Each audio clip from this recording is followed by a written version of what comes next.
Kita melakukannya terus melakukan sinergi dan kolaborasi dengan aparat penegak hukum. Kami menyampaikan apresiasi tentunya kepada Polri, kepada Bea Cukai, kepada Kejaksaan, kepada semua yang terlibat dalam pelaksanaan ini. Nah, hasil pelaksanaan kegiatan penindakan khusus di DKI Jakarta hari ini yang kita umumkan, jadi ini cuma di daerah DKI Jakarta dan sekelilingnya, yaitu pada tanggal 30 Oktober 2025, penyidik pegawai negeri sipil atau PPNS Balai Besar POM di Jakarta bersama dengan penyidik Metro Jaya berhasil mengungkap gudang sediaan farmasi ilegal di wilayah Jakarta Barat yang telah beroperasi selama 4 tahun. Mungkin timbul pertanyaan, kenapa 4 tahun baru ditindak? Ya kan kita harus melakukan mulai dari penyidikan, intelijen, sistem cyber. Tidak bisa sekonyong-konyong kita mengambil tindakan. Dan oleh karena itu tempat kejadian perkara berlokasi di daerah Kelapa II, Kebonjeruk, Jakarta Barat.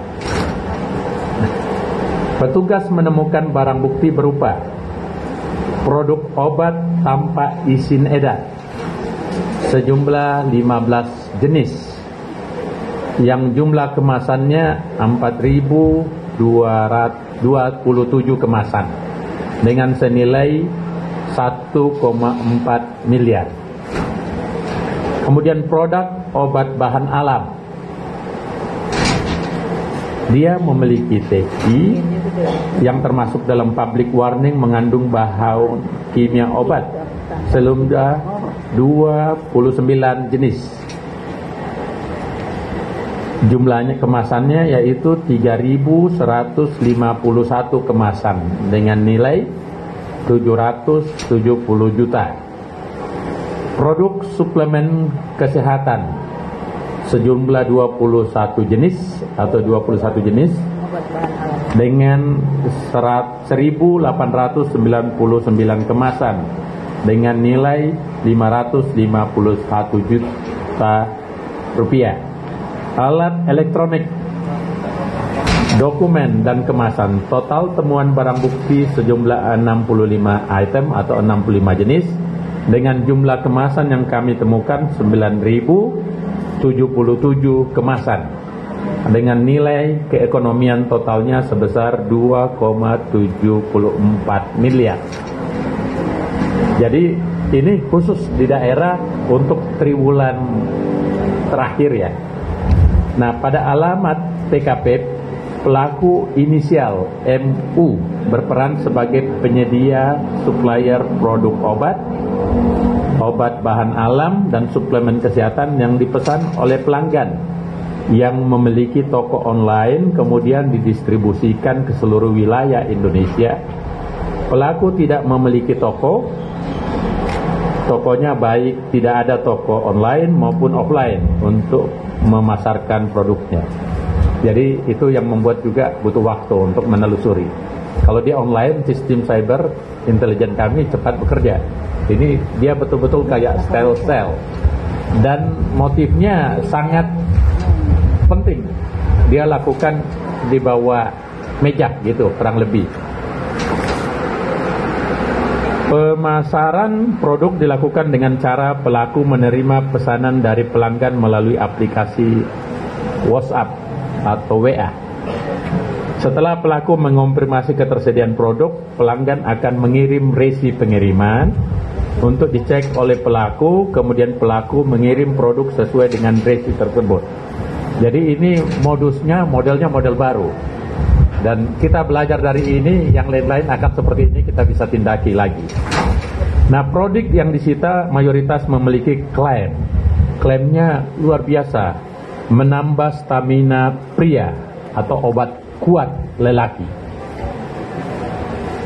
Yang diduga mengandung bahan kimia sildenafil atau obat kimia turunannya.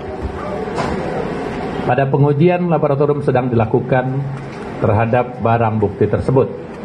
Berdasarkan hasil pemeriksaan terhadap saksi dan tersangka, kapasitas penjualan sekitar 70 paket dikirim setiap hari dengan keuntungan kurang lebih 1,1 juta minimal setiap hari untuk satu pesanan.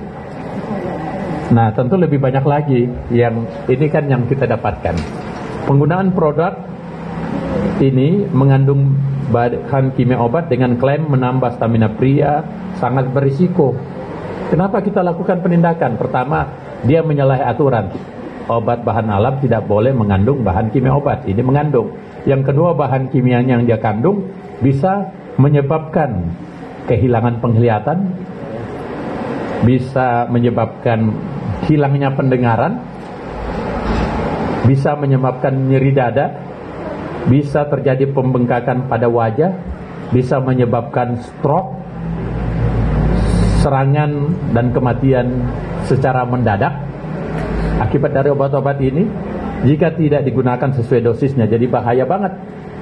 Nah, kita ingin bertindak untuk mencegah itu terjadi.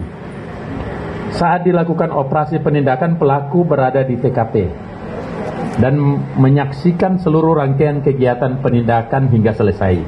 Saat ini perkara dalam proses penyidikan lebih lanjut dengan penahanan terhadap pelaku di Polda Metro Jaya. Jadi pelakunya kita tahan di Metro Jaya, Polda Metro Jaya, dan tentu pengikut-pengikut dan ininya kita akan telusuri, tentu dengan bantuan Kepolisian Republik Indonesia. Nah, pelaku pelanggaran, apa sanksinya?